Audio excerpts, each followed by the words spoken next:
Hello, everybody, and welcome to Behind the Camera.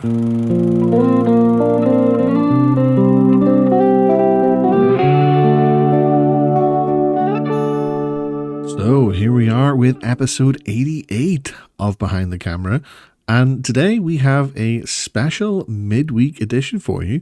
My guest is fresh off the release of his brand new EP, IMANI.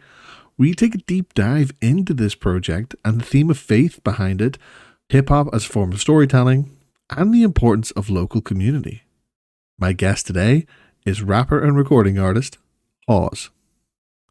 As always, if you'd like to stay connected with Behind the Camera, all of my links are in the description, including the pre-order for my upcoming book, Behind the Camera, The Journey So Far, releasing the 5th of March on Amazon. I'm also on Patreon. For £3 a month, you can get extra behind-the-scenes content, access to an exclusive series where I catch up with old guests, and much more. But now, here's the interview. HAAWWS, welcome to Behind the Camera podcast. It is a pleasure to have you on the show today. How are things? Things are good. Things are good. Thursday here in the New England area. Boston's got some sun, even though the groundhog says we got 6 more weeks of winter. That's always the way, man. Always the way. So, so you're a recording artist from Boston, and music for you and being a recording artist was like a full circle journey, starting out with music, then going to sports, and back then to music and creative arts. So, what can you tell us about that, about your background and growing up in Boston around this? Yeah, so Roxbury native. I feel like I'm honestly a kid who was able to kind of circumvent and kind of avoid the everyday pressures of growing up in an urban environment and figure out a way to turn this rap into a business, like the Grove Hall area here, which I'm actually in a studio now that's in the Grove Hall area, BTO, but it's kind of like help really provide character development and that nurturing that I needed. It's a very tight knit neighborhood, but I think it very much influenced the way that I was brought up and raised and my perception of the world, and how I wanted to be a creative, be an entrepreneur, so on and so forth. But it's just kind of like any other urban environment, any other inner city neighborhood. You got your good, you got your bad.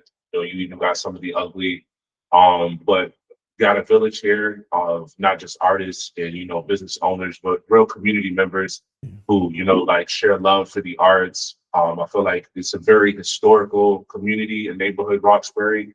Had a lot of figures that participated in the Harlem Renaissance, civil rights movement, and a lot of other big whether it be community or political movements in the past. So a lot of rich history where I come from, and I think that's just kind of help invigorate me as an artist and an individual, but also like I stand on the shoulders of giants, with my ancestors and folks who've been doing things before me. So it really just informed a lot of the way that I make art. And you spoke to the kind of like that full circle journey. It was that early upbringing of growing up in a single parent household. My mother always playing music on Saturdays, and like waking up to the sweet smell of candles burning, incense going, music blasting loud. You like wiping crust out of your eyes to Mary J. And then you just moving right away. And just like that good feeling. So like growing up around that, I feel like I was just always inundated by music and arts.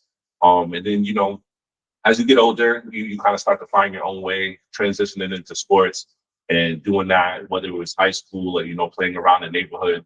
But like basketball was a way for me to, find community and build community, like brotherhood, and really kind of create the social element of my life. As we grow, we kind of figure out the different spaces that we want to, convene and kind of frequent, and the types of people that that we're coming across, learning more about people, learning more about yourself. I feel like basketball taught me a lot about myself, just the camaraderie component, the sportsmanship component. And the also sometimes the overlooked, but the most important is the scholar component. So being a student, being a student first, that was something that was really big for me, especially when I transitioned from my first high school, because I ended up going to 2 different high schools, starting off at Madison Park, which is in the Roxbury area, before transferring over to English High School, which is one of the first high schools in America, one of the first public high schools in America, in the Jamaica Plain area, and ended up graduating from that school. But school always being a big thing for me, and then like just always being a fan of doing the work, and being interested in, I think, more of the more literary based studies. I think that's why I kind of leaned into the rap, into the music, Hmm. and the songwriting in the way that I do, because I was always fascinated, by English and humanities. And then I honestly, when I think about it now, I think this is the first time I'll be speaking on it too, as well. It's like I had a film class in high school, which really like propelled my influence and made me more inclined to not just film, but like visual arts. Hmm. And I think that's a lot of my what my artistry is like to date. I think definitely into songwriting, and I love the idea of sonics and making music and putting songs together. But I'm a really big fan of the visual component. So when it comes down to the direction, the art, even the art direction of how the sonics feel, I feel like I'm always thinking from a visual standpoint. But I love like music visuals, music videos, and like putting those together. I feel like it's like a very big driving force in my creativity of my art. But just kind of graduating high school and then finding my way back into music. Kind of those earlier years in high school, but kind of falling not taking it as serious, just because the everyday tropes of being a young person in the inner city. You have a bunch of different focuses, but it wasn't until like around the years of 2016, 2018 that I started taking the music a little bit more Hmm. serious, exploring the different studios that were out here in the Boston area, and trying to really sharpen and find my sound and develop my sound. And then in 2020, we finally found the courage to put some stuff out and share with the people, and finally get some feedback and some thoughts. And it was a really great feedback. And then I've been running ever since. That's incredible. Yeah, and I love that, like, especially, in the being so like in such a tight knit community growing up, and you learn so much about like people, the nature of people, and like you say, you take the good with the bad. Every sort of inner city area, suburban area has that kind of good and bad elements, and when it comes to upbringing and things like that, there is a lot of it that comes down to sort of how you make of it, and obviously, like you said, you chose to sort of just be a student to learn, whether through sports and do well in school and things like that, and that's kind of led you. And I'm particularly interested in when you mentioned about the visual arts, because I think it's something that massively complements music, because like music videos, but it sort of helps tell the story of music. You can have like your lyrics, you can have everything in the spoken word, but sometimes it's like the old cliche, isn't it? The picture paints a thousand words, isn't and sometimes you have that the visual arts, it tells the story in ways that sometimes you could have like an hour long album, a 60-minute album, and it might not tell the story as well as a video could for it. Yeah, no, no, I agree wholeheartedly. I feel like right now, we spoke earlier, we released an Imani and kind of got the EP rolling, but I feel like a big part of last year was kind of like taking the time, or at least towards the end of last year, was taking the time to really reflect on that component as well, because really understanding myself as a visual artist, even though I'm communicating more specifically like through the performance arts with the rap and the music.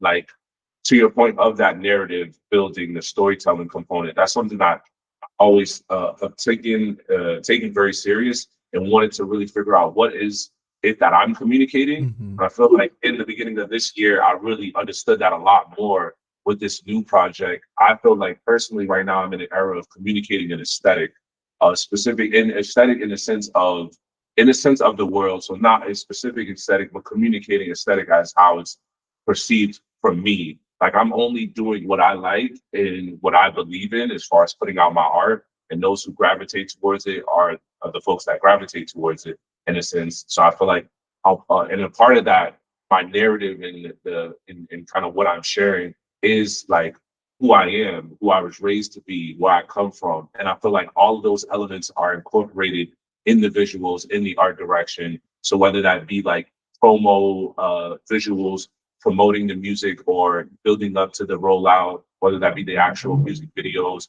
or even down to like, different graphics that we create, whether it's like promotional materials and things of that nature. Like they all have small nods to the story. And I think in Easter eggs in the way that films do, or like if you even get deeper, like, the idea of motifs, I feel like all of the art that we use specifically, especially for this last release, Imani, all have a similar motif outside of just like the way that the artwork is designed, but kind of tells its full story about faith, which is kind of what we're communicating with this project. The Imani means faith. Yeah, of course. And Imani, it's only been out for just under 3 weeks. Am I right? And Yeah, yeah. it's only a 3-track EP produced by St. Rocks. And what was the sort of process in terms of like writing the EP compared to say your earlier journey from like that 2016 to 2018 when you were kind of finding your feet as a musician to like now you've got this EP out and it's brilliant. For those who haven't listened to it, definitely check it out. It is incredible, and I think for being a sort of short 3-track EP, it really kind of does the job and tells the story. Yeah, I think for me, to your point, I just really, again, to the communicating and aesthetic, but really wanting to hone in on the narrative that I want to tell going into this next era of music. Mm-hmm. 26 is going to be a very pivotal year for a lot of people. I think for the world in general, but for a lot of people, especially people in the creative space. And I think, with like, there's this thing I've been doing the last couple of years, being someone who's like spending most of the year ripping and running, hustling, getting things done. Very rarely take vacations. And if I do, they're kind of work related vacations. So you're kind of still always in the job. So I've been trying to make this practice of towards the end of the year, spending the last 45 days kind of in reflection and thought and kind of not necessarily for like the New Year's resolution vibe, but Yeah. like more so just really thinking about how I spent the year and how I'm looking to spend the year coming. And I think this year was just what stood out was the faith component, which is like, really thinking about like how I wanted to really lean into that. It's not something that I've ever lacked and not really held to the forefront, but really, really like leaning into that as and not just from an aesthetic vibe, but as a part of like a part of a values, kind of a values thing for me. And then wanting to make sure that like it's embedded in the artwork in some shape or form. So I really feel like it influenced the writing for me to be very particular and kind of what I wanted to say. And I think that you can kind of see that across, even though, like you said, it's a very brief listen, but you can kind of hear that throughout the music. Kind of like whether it be the faith and like the swag aesthetic that is kind of like swag literally means something we all got. And for me, swag is not on you, it's in you. It's just who you are authentically. And then that's how you communicate, and that's how we understand your swag. Everyone has their own swag, and it's just about how you communicate it, whether or not it resonates and people understand or identify it. So I think that's big for me, like on a record like East Side, to where you might have a little bit more introspection on the transition, where I'm kind of talking about my journey up until this point, how I more specifically spent last year focusing more on the business side of things and really getting the back end right and understanding myself and my personal journey. So it's almost kind of like the whole record feels like a double entendre because I'm talking about last year in specific, but the way that I'm describing last year kind of talks about my entire journey over the Yeah. last couple of years as an artist. So it's like it's interesting, and for me, honestly, that just happens like naturally in the writing process. I have this thing where I feel like these thoughts are not my thoughts; they're just kind of coming from a higher power, and I'm just transmuting because I have this thing where I'll get in the process of writing, and it'll just feel like I call it like spill flow or like scattered, like kind of like the scatter rap that I do because sometimes it isn't writing, and I'm just kind of like I usually get goosebumps, like your hero stand up. But whenever I'm like in that mode, and I was just like, dang, because a lot of a lot of my music is one takes. I'm not like doing like a lot Oh, of okay. like re-recording, and so like will and Gabe can be a testament to that as well. Like if I'm in a flow, I can try to just get in there and go, and that's dependent. That's all incumbent on how the music makes me feel in that moment as well. Mm-hmm. I think for the transition in particular, it just felt like that ethereal storytelling type record. And funny enough, we actually created that record a year ago prior to this December when we were actually working on the finalizing of Oh, Imani. well.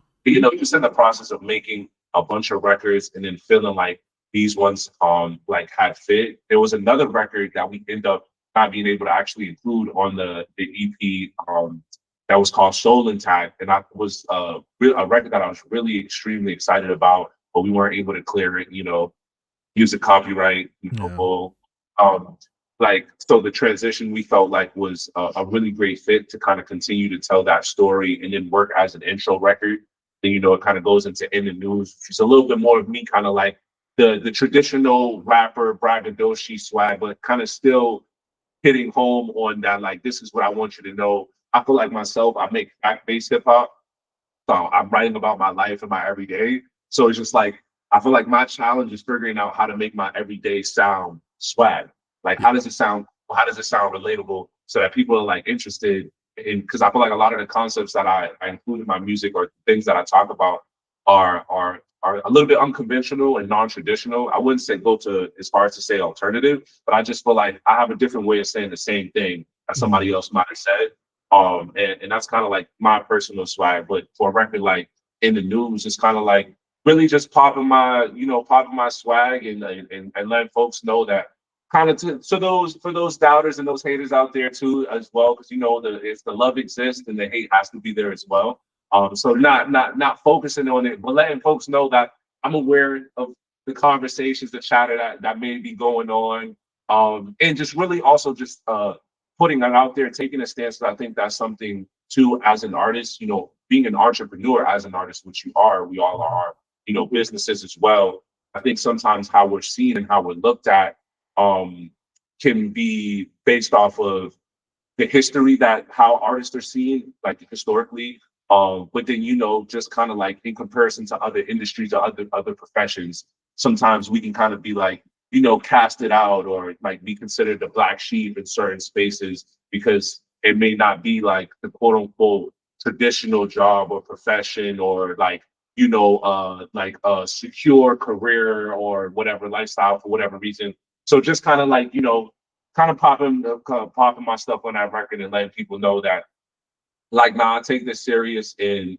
not even just taking it serious, that this is something that can be life changing, that you can amass generational wealth off if you're doing it the correct way. And then really kind of slick talking there too, letting people know what I kind of did last year. Like I got that line where I'm like, I've been building concepts for a year straight. So it's just like, just really putting it out there in the music and kind of finding witty ways to like include my everyday life into the swag, into the music. I think that's just the best way that I could put it for sure.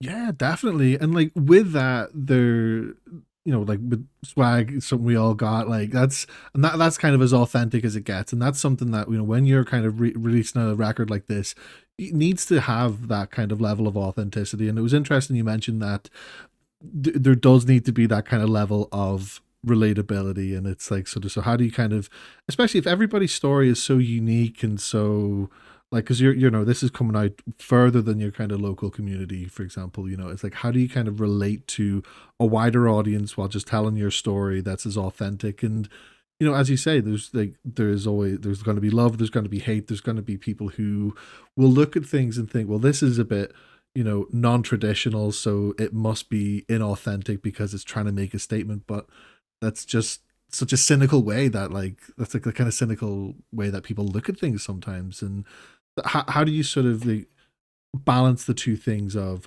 creating a relatable record for people whilst also keeping your authentic voice at the same time? I think the biggest thing, like when crafting this and then thinking about the title, which we went through a kind of few revisions, I felt like, speaking earlier about the faith component and how like I was really thinking about how I wanted to go and the intentionality that I want to focus on this year, not just on the arts, but just on a personal tip and what I wanted to communicate to people. I think peace is something that I've been pushing for some time now. But like outside of that, I felt Imani being a Kwanzaa principle, so I'm not sure how familiar you are with the with Kwanzaa as a concept, but it's something here like specifically, more specifically in the African American community that has been popular since the 60s. And it's something that I grew up kind of celebrating with my family and different community members.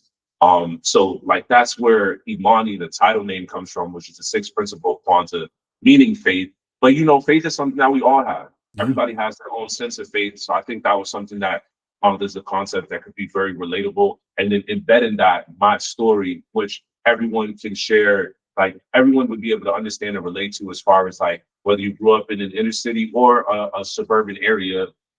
There's the tropes of like everyday life, the risk you take when you step outside of your home to make it home, the struggles of like growing up and learning more about yourself and how you want to show up in society, what like the identifiers that make you unique and how you communicate that and navigate different social settings and circumstances and situations, the strength that you have to find in yourself to make a decision to move on for something that may not be good for you. Like I feel like all of those things are there in this project, and in that sense of pride as well, like believing in your swag and who you authentically are and how you want to show up in the world. I feel like all of that's there in the music, and I felt like those were all concepts that people could relate to and understand and be able to grasp. But then also at the same time be very digestible, and not kind of like too overly complex. Because I felt like the title was just enough of that complexity to where you weren't aware of Kwanzaa, you're not familiar with Yeah. Iman, or like you're not,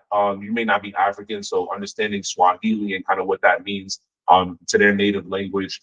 But like that was something that where it was just enough to kind of catch your attention. And then the idea of like the meaning behind it, faith, bring you inside to the story to kind of like give you a little bit more context.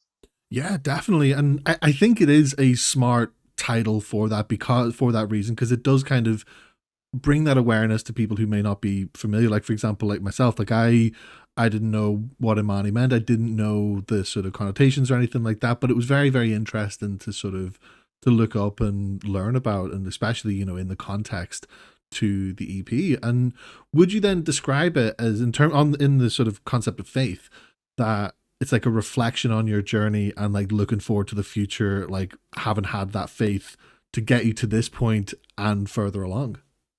Yeah, I would say it's a dual component. Like, with everything that's kind of happening in the world right now, I mentioned it earlier, faith is something that I feel like we could all use.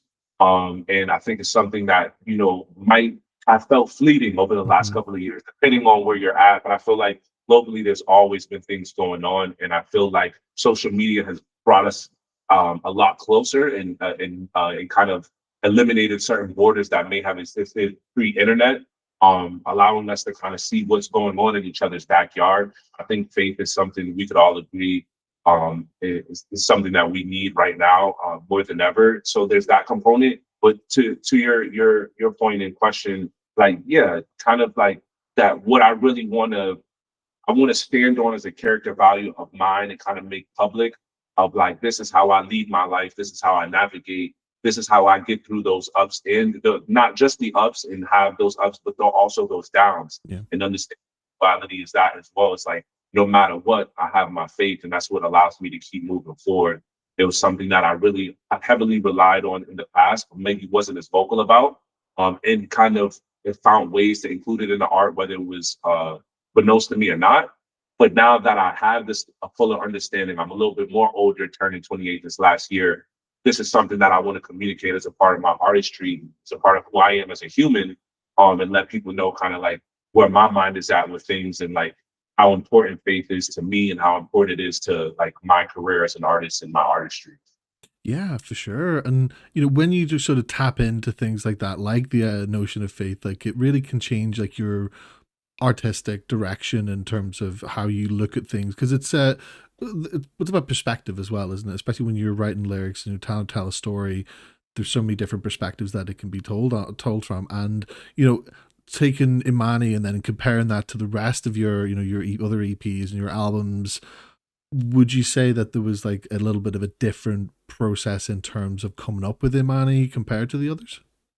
Yeah, I definitely, I would say definitely so. I feel like a more evolved version of artistry now, from not even just from how concise and like how I went into the context behind Imani, but even the thinking process, I think was like drastically different Hmm. now, kind of the creation and it having this EP itself having a few different iterations, like from the project title, from like the music that we were going to choose to some extent, and making sure we chose records that best fit this narrative of faith. I think in the past, a lot of experimentation, finding my sound, and thinking of concepts more abstract. And at this contemporary level, I felt like the last couple of years, I really had this like insatiable desire to make sure that hip hop could also be seen as fine art. So I Hmm. wanted to still have my edge, which is kind of like my natural edge coming up, like growing up in the streets. But at the same time, kind of like how do I communicate that and bring that to an institutional level where you have like the Museum of Fine Arts, and they're like these contemporary focuses, and just those different things. It's like, how does hip hop fit in those spaces as well? Because I felt like I was someone who was honored and to some extent celebrated in those spaces, but it wasn't necessarily tied to the music. The music would be a component, but it would be my artistry overall. But like, how do they focus on just the music? And it kind of like thinking of the famous uh uh Jay-Z video where it's like Black Picasso, where he's in the museum and he has the artist who's kind of like doing this interactive performance, and people, it's just them, it's performance art. Yeah. And it's kind of like that was the first time I can remember growing up seeing hip hop regarded in that way. And rap more specifically, because I feel like the different elements of hip hop, like, we have the subgenres with alternative and stuff like that. And then you have people like Kendrick now, who's winning Pulitzer Prizes. And so like it definitely has moved into a space where it's seen a little bit different. But I feel like for me early on, that was my first instance of it. And then here more specifically, like regionally in Massachusetts or in the New England area, we don't necessarily get that look as some of the maybe more first cities, where us being like a second city or a sister city to some of these larger markets. So it's just like kind of my way of doing that here as well. Like, in the past, I wanted hip hop to be seen as fine art. So my approach was kind of more in the abstract, experimental, very much still myself, very much still rap hip hop, but just with my take as like how I saw things artistically. And I feel like Imani was more so like me honing in on being a rapper, being a songwriter, focusing on not only the bars, but the storytelling and the narrative that I want to build out for the music that's going to come for the rest of 2026 and beyond. Yeah, definitely. And do you think that sort of storytelling aspect and fine art aspect of hip hop is something that, from like a sort of wider audience, is something that's like slept on? Because a lot of people who've never really listened to hip hop have this kind of stereotypical idea of what it is, and I think people would normally look towards things like, gangster rap, where things about partying and stuff, but that doesn't really cover a small fraction of what hip hop really is, but it seems to be stereotyped in this sort of way. And like, do you feel like it's important to kind of break the mold and really just be like, no, there is way more layers to this than what people really think? Yeah, because that's real life, right? There's way more than just the bad that goes on. There's also, and not to say that those that like gangster rap is bad or like party music is bad, because I think there's a time and place for everything. But we'd be remiss to dismiss the fact that there are so many other unique Mhm. experiences that are very dope. And I think it's just how we communicate those things, right? Like, everything got to be swag at the end of the day because it's hip hop. So we definitely got to make it swag. But like, there are so many different stories to tell, and I feel like I've had a myriad of experiences over the course of my life. So I would be doing myself a disservice to only focus on the stuff that I felt like was street edge, or like the things that that I'm honestly trying to move away from and get away from. I feel like I use music as an outlet to talk about those things in a way that's therapeutic, but that those things don't make me as a person, and they don't make up who I am. They're just a part of my experiences. Mhm. And for the most part, when I look at my overall life, and I feel like for anybody's overall life, I would want to hope that those tough experiences, those times where you might be in different ghettos or just different lows, are very minute in comparison to all the great stuff that has happened in your life. Because if you get a chance to wake up another day, I feel like that's a good day. Because there's a lot of folks that don't. So for me, I like just try to focus on the good. And as a result of that, I feel like those are the stories that I want to tell. Like, you have components where I might be talking like greasy, like on Imani, you have in the news where kind of get that, like even from the production on that and how I'm talking there. There was even the homie Tomo, who's also featured on that record. He's been joking on me for the last couple of weeks because there was a verse that we actually took off. So there was originally I had two verses on that in the news record, but the second verse, I just felt like I was talking a little too greasy for my liking. And again, to the music, and like, what is the message that I want to put out and communicate going into 2026? What's the energy that I want to kind of be perpetuating and pushing off on other people? That wasn't an energy that I wanted to come into the new year with. Like, I felt like I had said enough in that first verse for folks that was aware to be aware, and kind of like those who needed to know and that I may have been speaking to. Like, you kind of got the message, but they need to further double down on it in a way that, in a sense, could come off a little bit distasteful as well too. So like, I feel like it was just enough to make it palatable and kind of get the story and the point across, but in a way that I could really focus on highlighting not necessarily always focusing on the beauty, but the many more other stories that I feel like are far more relatable and are ones that people actually experience. Because there's much more people. I was thinking about that the other day. There's much more people who are like going to work on their day to day and navigating through what I would say are um, more while certain circumstances could be uncomfortable, more I just use for lack of a better term right now, reasonable circumstances, Hmm. opposed to like the more drastic situations that we see happening to a micro effect in specific communities or specific areas. Like, it's not every day, like while it does happen a little bit more often than we would like, it's not every day that people are experiencing gun violence and that type of trauma. Yeah. Like it does happen a lot more than we would like it, but I feel like there's a lot more good that's going on in our community, or like a lot more of like you missing a bus or losing a job opportunity, losing a family member to illness or being late on rent, than there is like, someone robbing you or like you having to like battle for your life in a shootout. Like those things are like very on the minute end. While they do happen, they're very rare cases. There's a lot more of the other things that Yeah. happen on the day that we can relate to. And I feel like we all experience those things, even the folks that have these experiences over here. You also experience the lack of not being able to get a job and not being able to make rent, losing a girl, a love interest, like, that is a little bit more common. And so those are the things I think a lot of times, because of hip hop is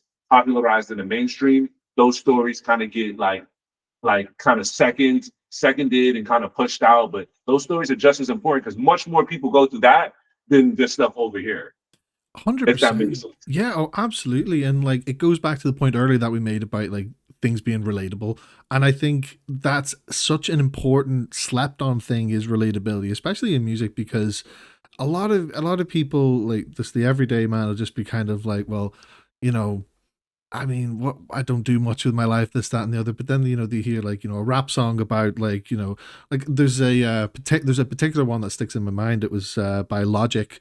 He released an album a few years ago, and one of the songs on his album, like there's a full verse about him literally going to the store, and it's like Yeah. that's as relatable as it gets. And he's like got his kid in one hand, and he's like checking like trash bags to make sure that it's like gonna things. And it's just it was one of like the more memorable things I'd listened to at the time years back, and it was like that's just it goes back to another point you made about like it's how you articulate the story. Like the story can be told in so many different ways, but it's really how you kind of convey the story, whether it be through a rap verse or anything else.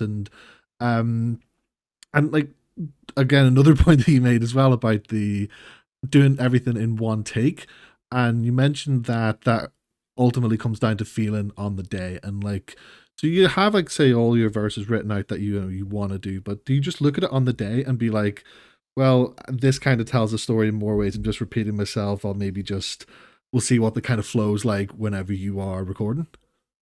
Yeah, I think it's like a mix of different modes. Like sometimes I'll have stuff that like there's a lot of times I'll write material to no music and it's just a feeling like I just got this thought and then I'm just like almost like on poetry vibe and I'm just writing out and then music will find me later that story that makes sense for it. There's sometimes where like later today I'll be headed to the lab, but like sometimes I'll just get in and kind of we're going through music, we're listening to records, and then something will give me a feeling, and I kind of just get up in front of the mic and just kind of go from there. Sometimes I'll like really sit down and structure out records because I want them to feel and come across a certain way, like Soul Intact. Even though we didn't get to put that record out, was one of those records where it took me a few different sessions and like a few weeks to kind of really pin that in a way that like I felt like, okay, now this is where I wanted to be, and like the way that the song was structured and everything. So I feel like kind of just where I'm at creatively in that moment. I've been saying this to Gabe for like I feel like the last year and a year and a half maybe, but just in general too. I do personally want to get to a place where I'm not writing anything anymore. Like my head is just so clear, my thoughts are just so on point. Like I have this new thing called like signaling. So it's like being dialed in to where you're just like on a signal focus to where I just get in there. Like once I get in the environment of whatever I need to be focused on, whether that's like in the studio, in the meeting. I'm just so dialed in and my Mhm. brain is so clear that I'm just like laser focused and I could just do whatever is necessary. So I could just get, when it comes to the context of rapping, the music come on and it's like, yo, my thought, because the thoughts are all in me. Like the thoughts Mhm. are there. Like, and then for the ones I'm not having, they're coming from that higher source in real time. So it's just like I have these memories and I have these experiences I can talk about. It's more so having a clear head so that to your point of articulation, like how do I put that to record? Like how do I make that swag on record so someone feels like I don't only want to listen, like listen, but I want to sing along. And in singing along, I find myself actually relating to the story, or like, oh, that's actually cool. Because like to the logic anecdote, like I go to the store every day, and it's like it's funny you said it like that because I would have never thought of that in this way. But like you're then kind of visualizing that store experience that you Yeah. also had. So now in that store experience, the next time you in the store, you thinking about that record. So it's just like kind of all a callback to the music, making it like full circle in that way. But like, yeah, hopefully at some point over the next couple of years, I can put the pin down completely and just be all off the top. Yeah, absolutely. You know, and hopefully still have the stories to tell.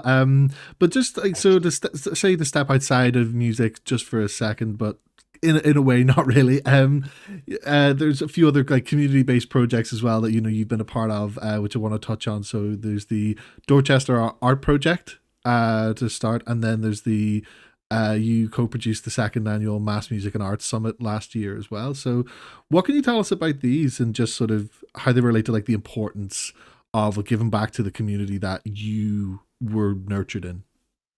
Yeah, so the Dorchester Art Project to start is kind of a very big community, I would say, support base and platform for artists here in the Boston area.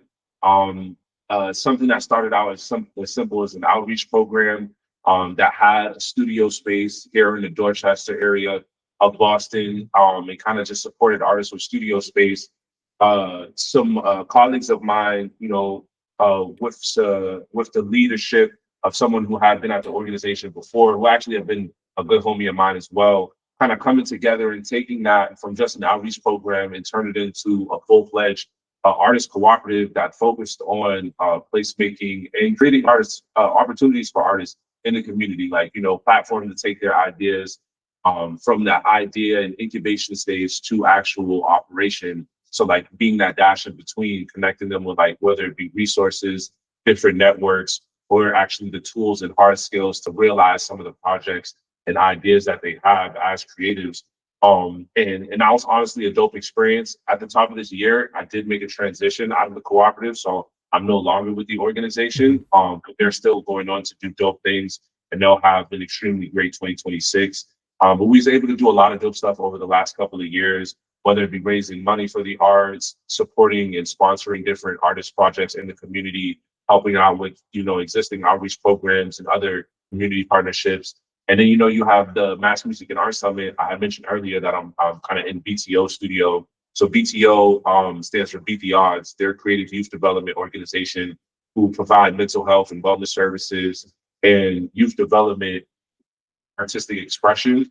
So youth can kind of come to this organization between the ages, I believe, is 14 and 24, and they can actually get paid to express themselves creatively. And they have a bunch of different tracks that they can go down, whether it be media production, whether it be dance, whether it be recording arts, graphic design, videography. Now they have management and marketing for folks who are looking to be behind the scenes. The opportunity to become a youth leader, so you can go from working on your craft and practice to now working with the organization to help facilitate and lead other workshops and work with other youth that may be coming in. And then they offer a bunch of performance opportunities and like actual workforce opportunities to the youth, whether it be to do like photography services for different events or videography services, audio visual work, performances. And then they have an incubation program that's really dope as well for those artists that they feel like might have potential that they really would like to pour into a little bit. Mm-hmm. They have kind of like this artist incubator that literally will, it's almost like you kind of have like a label working with you. You get access to these professional services where they bring different industry experts in that come and offer that one-on-one coaching, that guidance, that consultation.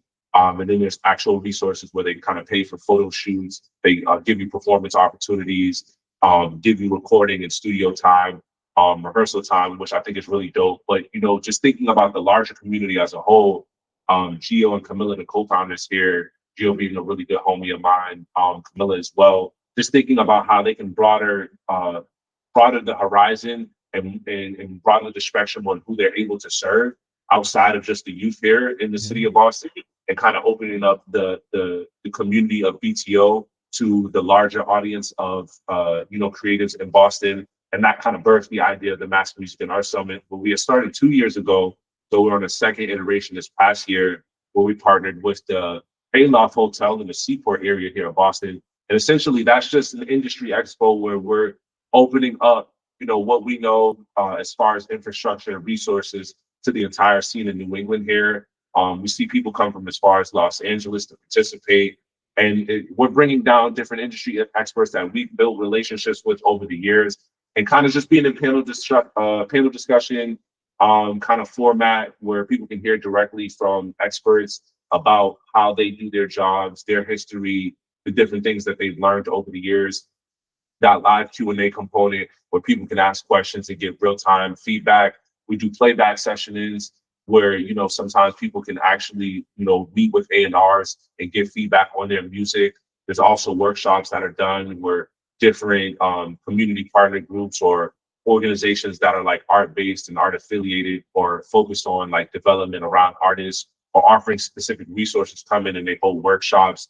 And it's just a day of events and fun, really.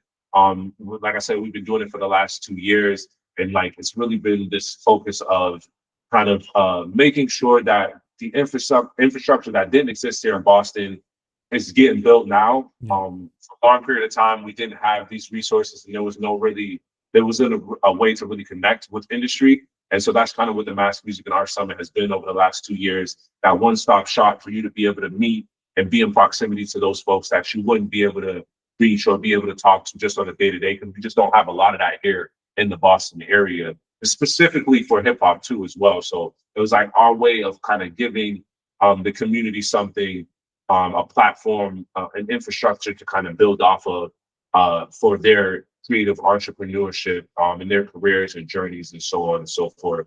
Like I see a lot of other, I know and have been to a lot of other conferences, music industry events, and sometimes hear those testimonials of like stories where people will find their manager, or they'll find their lawyer, or they'll Mhm. find collaborators, or they might sign a deal because they went to like a conference or something and met an executive who's looking to do business and take their career to that next step. And we're hoping that and have faith that down the line the Mass Music and Art Summit can do the same thing for the ecosystem of creatives here in the New England area as well. Mhm.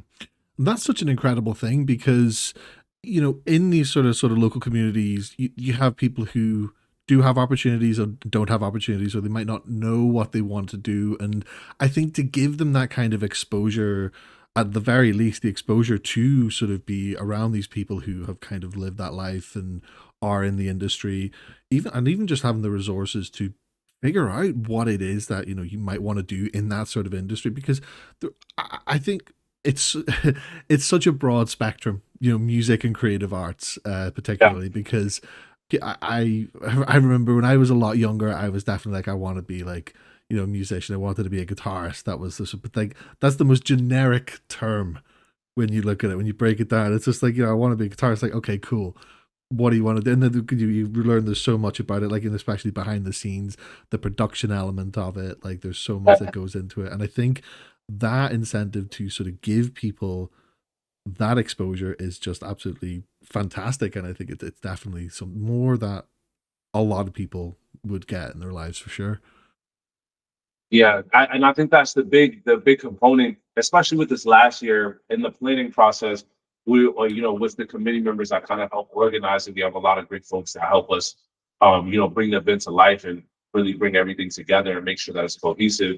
But one of our partners kind of mentioned the fact that like we should definitely have a focus on institutional knowledge, because I think Mhm. even in a lot of those like industry conference settings and those expo settings or panels and workshops, a lot of times what can be alluded is the nuance of working within a system, working for a corporation, and what it means to really work at that level and be a part of a team that, a team of whether it be a team of two or a team of 150, and work within a department and have goals and metrics that you have to meet and really understand the why behind certain things, right? Because we know there's like the cliche thing of like, oh, don't sign to a record business because you're going to lose all your rights and this and that. But like, what is the actual understanding to go into that process, and like why deals are structured that way and why terms are negotiated in a specific way? I feel like the only way to really get that information and get that insight is to have it broken down from someone who's been a part of the process for years and has that experience, but them also detailing it in a way that's easily digestible, relatable,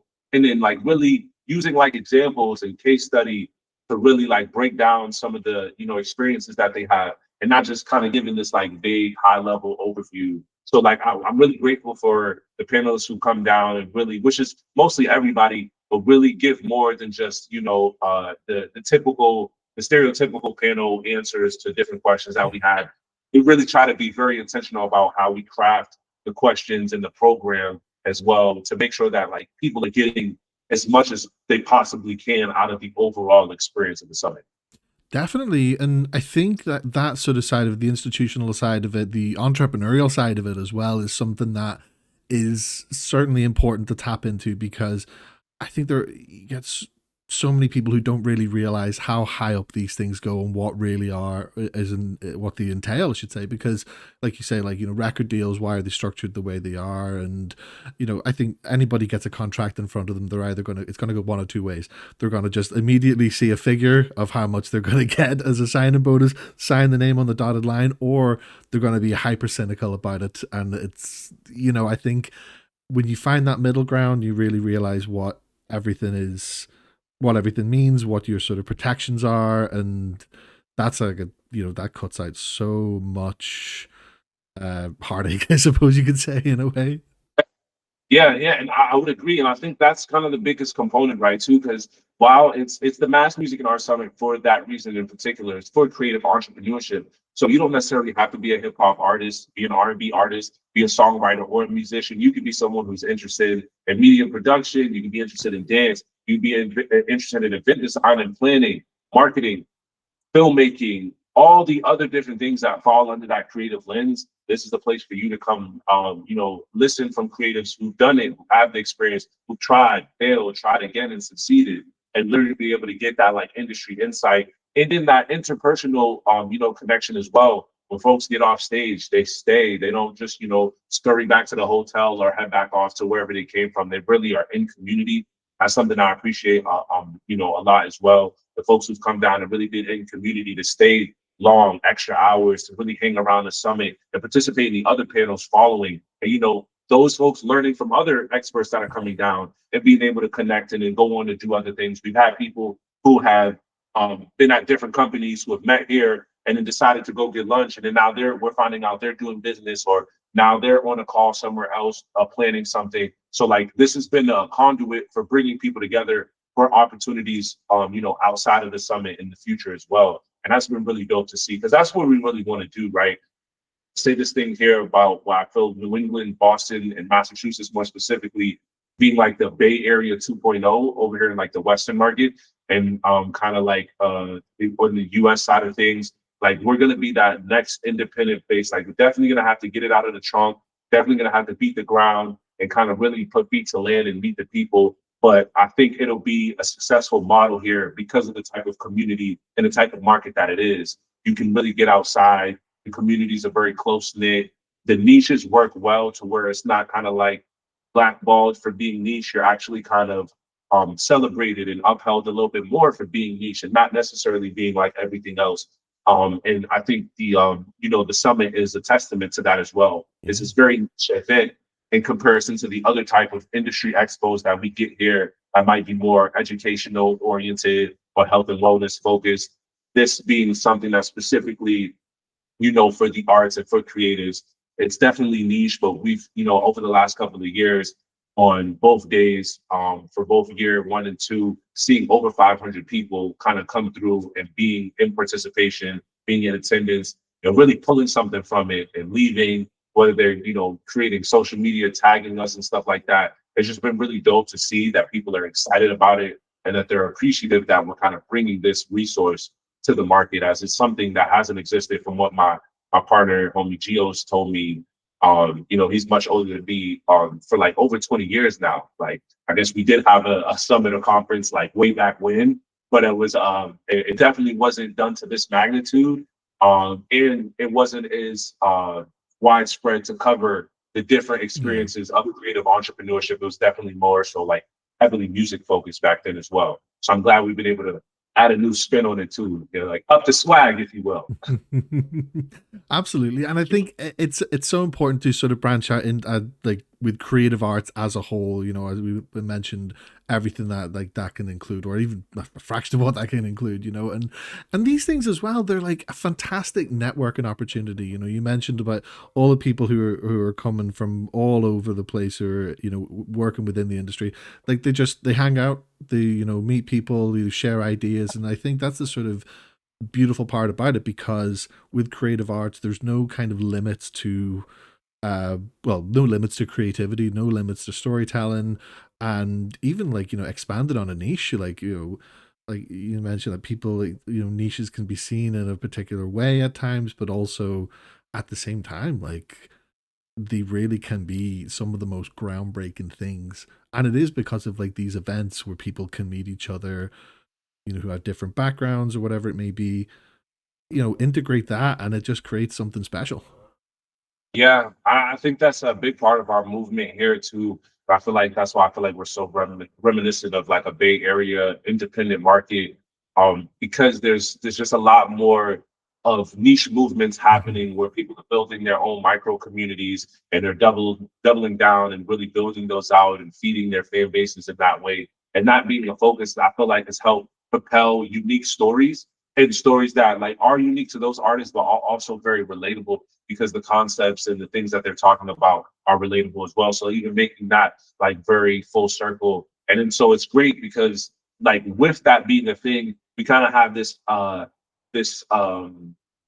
prevalence of like micro influencers here with the artists that happen to be in our community. So then you have the support of those local artists who happen to be doing very well, Mm-hmm. associating and aligning themselves with the summit and organizations like VTO or the Dorchester Art Project that brings other creatives who may not be familiar into the fold, and now they're getting access to those resources. But to your point of like just something as simple as networking, getting access to that opportunity to build with other creatives and collaborate as well. Yeah. And it's like such an incredible thing just to be able to see like other people grow, and like that's just such a special thing, especially within creative arts. So to look back at last year, 2025, that it seems as though that year was more kind of big business focused. You were focused on your entrepreneurship and everything. And um 2026 then, is there going to be more of a focus looking into, say, like live performances and potentially touring, or what's 26 looking like as a sort of Yeah, blueprint? Here we are in February. yes, definitely more swag in 26, more music, definitely more performance, so more stages this summer. New England's big, we spend most of our season in the wintertime in the cold. So Mm-hmm. the summer definitely more for the vibes and more performances and really trying to tour this fall and really like, build out that audience elsewhere, like outside of the region as well. But even with that kind of being more of a regional focus, we have a bunch of great markets here. Again, to that independent component, in the New England area, we got Vermont area, we have Rhode Island, we have New Hampshire, we have Connecticut to some extent. So it's really kind of just like putting feet on land and getting out there in those communities as well. We've seen some of those the remnants of those communities coming down to the Boston area to participate in things, whether it be local shows, activations, pop-ups, coming to the summit. So really touching base on those other markets this year and really like putting a stamp out there, and making my rounds, and then kind of from that point on, moving further out east and then to the west and so on and so forth. Actually thinking about this May, not even really thinking about, we might be we might be hitting the UK for a little bit. Oh, amazing. Um, yeah, on got an underground circuit.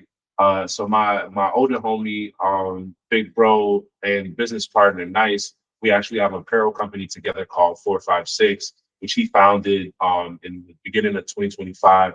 and we kind of connected. But he's from around my way. And kind of the slogan and meaning behind that is shoot dice, not people.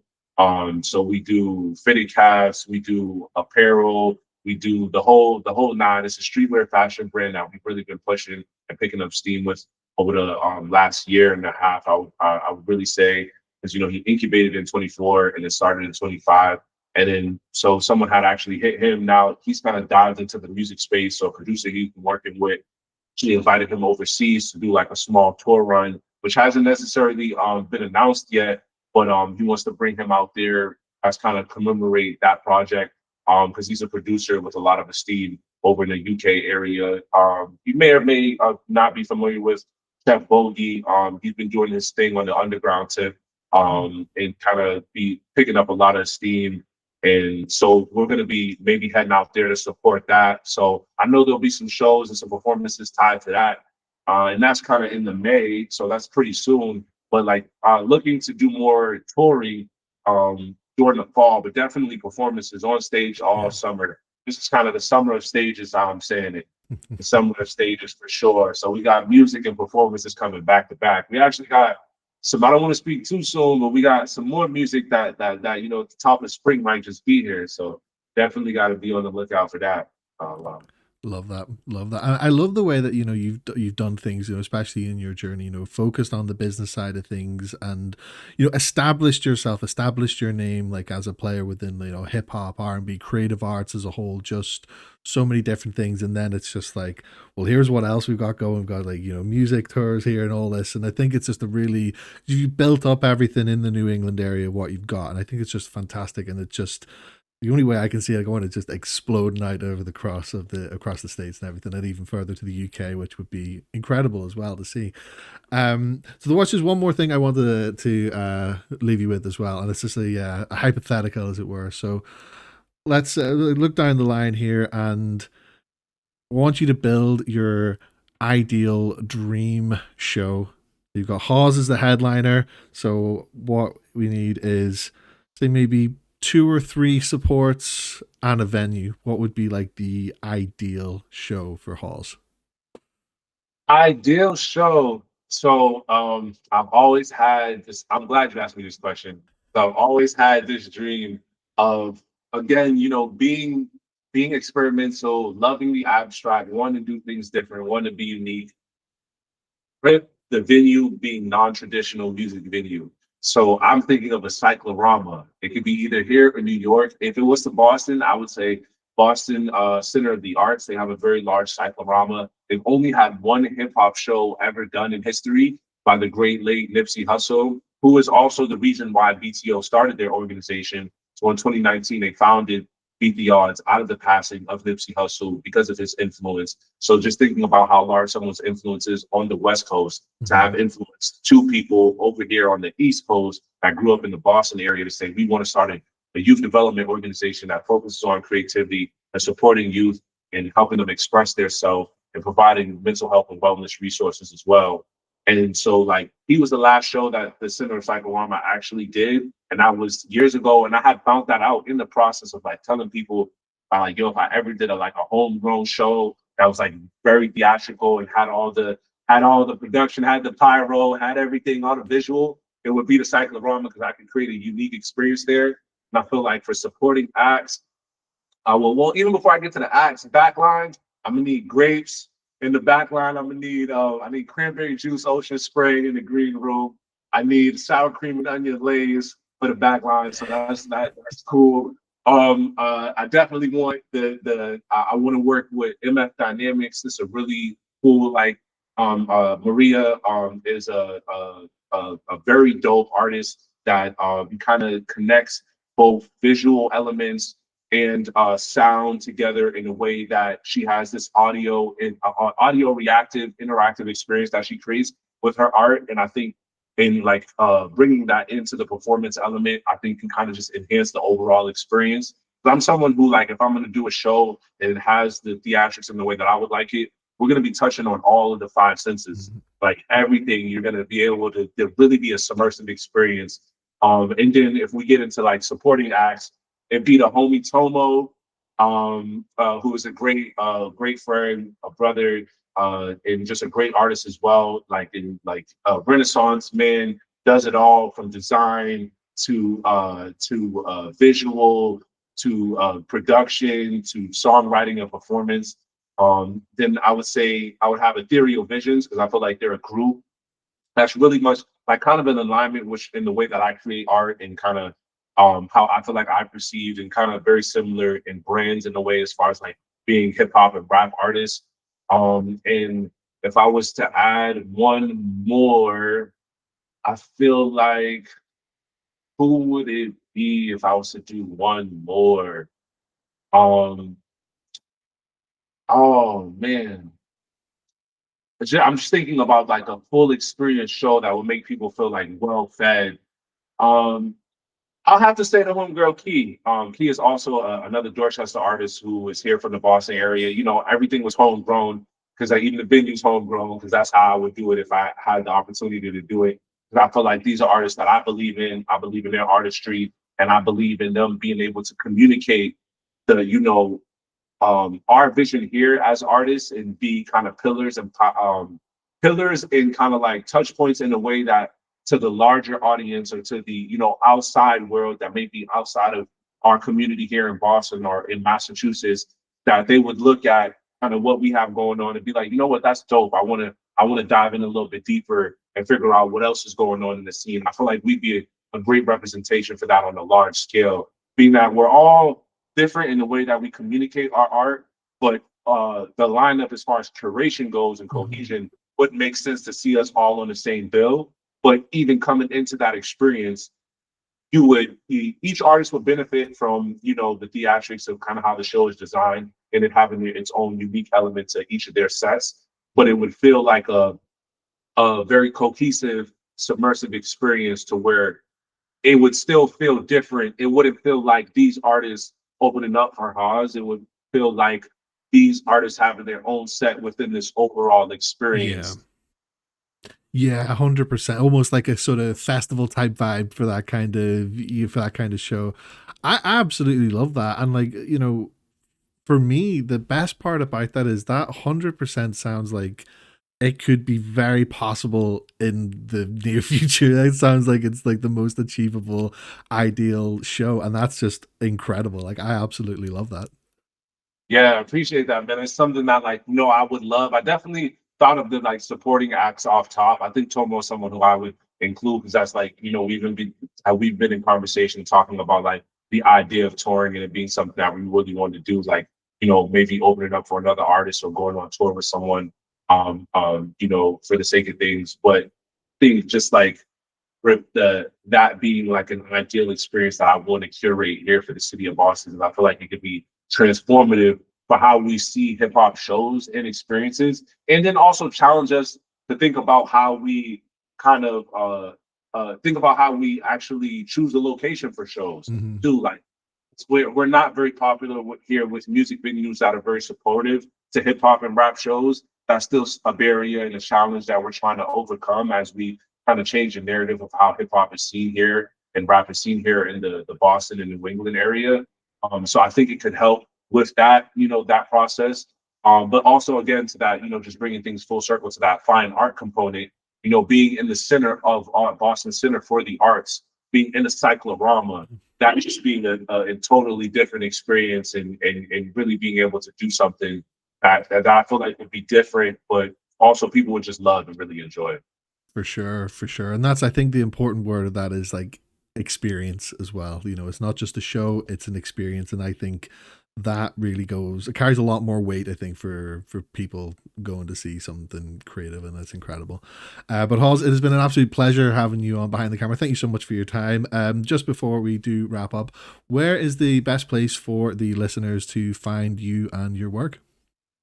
Yeah, you can find me anywhere you got Wi-Fi cellular service at HAAWS. That's HAAWWS, aka Young Swag. If you type that in, I might pop up as well. You never know. Phenomenal stuff, HAAWWS. Once again, thank you so much for your time. Been an absolute pleasure having you on the show.